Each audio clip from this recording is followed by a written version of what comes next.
Alhamdulillah, pemirsa yang dirahmati Allah, masih bersama kami dalam Damai Indonesiaku spesial Ramadan 1447 Hijriah. Di segmen ini masuk dalam segmen Penjaga Nusantara. Guru kita Ustadz Fahmi Salim akan memberikan tausiah dengan subtema Pertebal Moral dengan Perindah Lisan. Fadal Ustadz Fahmi. Izin, Bismillah, Alhamdulillah.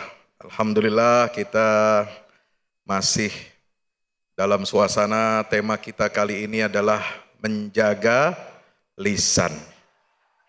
Jadi Bapak Ibu yang dirahmati Allah, menjaga lisan ini adalah salah satu cermin dari hati dan cermin dari keimanan seorang hamba. Nabi SAW bersabda, "Man kana yu'minu billahi wal yaumil akhir falyaqul khairan aw liyasmut." Ada yang tahu artinya? Halo. Assalamualaikum. Ada door prize nih dari Ustadz. Ayo. Oh, bingung dia. Kalau Quran ada terjemahan jadi cari sama dia. Kalau hadis pusing dia. Masya Allah. Siapa yang beriman kepada Allah dan hari akhirat, kata Nabi SAW, maka hendaknya dia berkata-kata yang baik atau diam. Jadi diam itu emas, itu adalah prinsip Nabi SAW. Bukan berarti kita diemin orang kan nggak enak. Atau kita didiemin oleh orang lain, kira-kira enak gak Bu? Bu, kira-kira kalau suami ngediemin kita, bagaimana perasaannya? Hah? Marah apa enggak? Pusing apa enggak? Pusing, jangan-jangan suami kita udah punya Nah. Kira-kira bapak-bapak kalau didiemin sama istrinya 2 hari, kira-kira gimana? Enak kagak?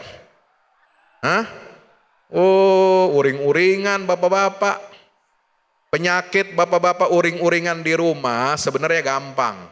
Ya, langsung istrinya panggil, langsung istrinya sapa, langsung istrinya peluk dan cium. Amin. Ya Rabbal, udah kelar urusan laki-laki kalau udah dicium begini.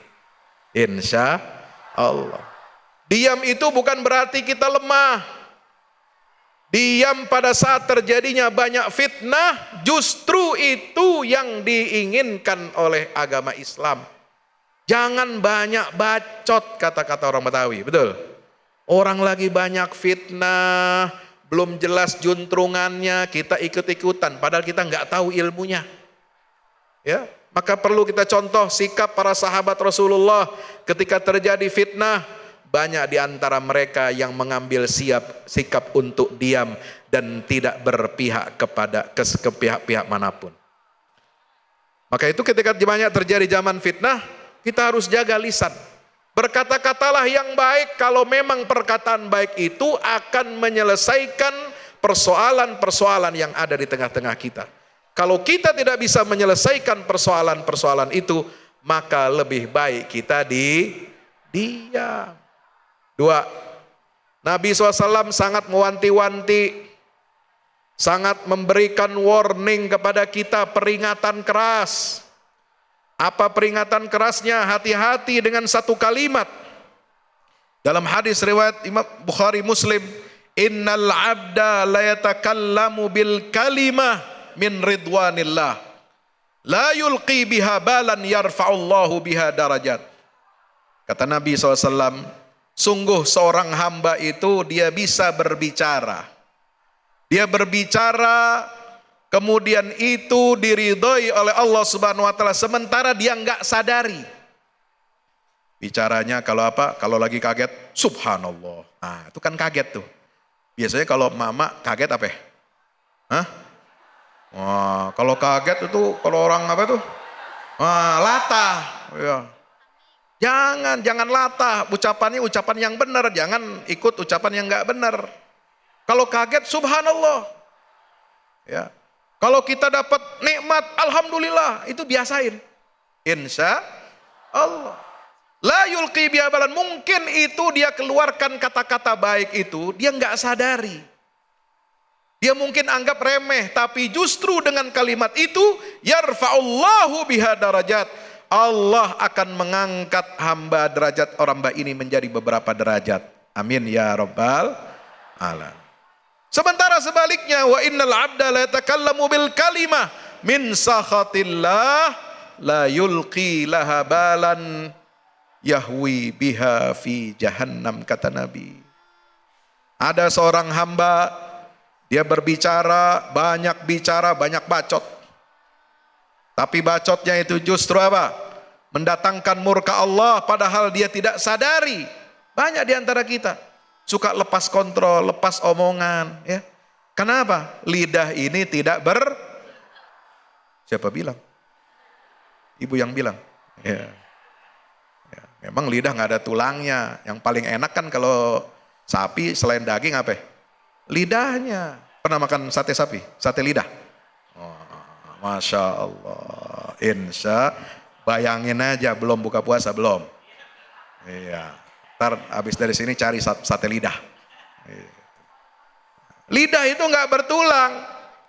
Bisa jadi dia secara refleks tidak sadar, dia mengucapkan kata-kata yang tidak diridhai oleh Allah, bahkan justru mendatangkan amarah murka dari Allah. Nah, ini yang menyebabkan yahwi biha fi jahannam, yang menyebabkan dia terjerumus, jatuh, jauh masuk ke dalam neraka jahannam. Nauzubillah min zalik. Maka itu kita harus jaga lisan kita. Pertebal moral kita dengan menjaga keindahan lisan kita.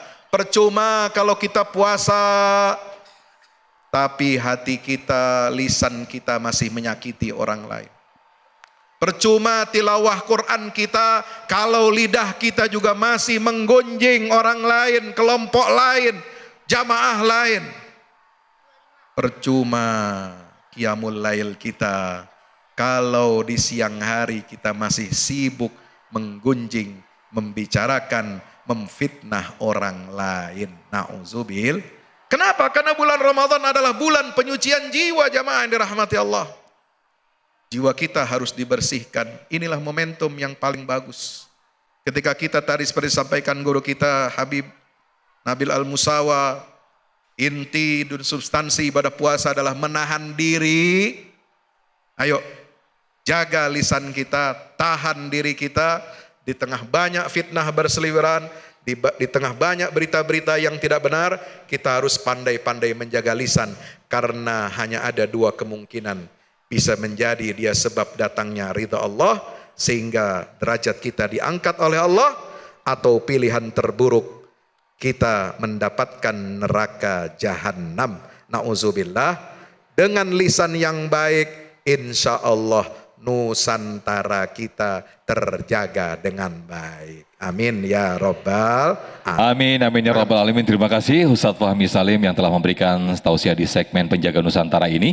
Nah pemirsa, di segmen berikut kita akan masuk dalam segmen Bincang Syariah bersama Aidira Finance Syariah. Usai jeda kami kembali.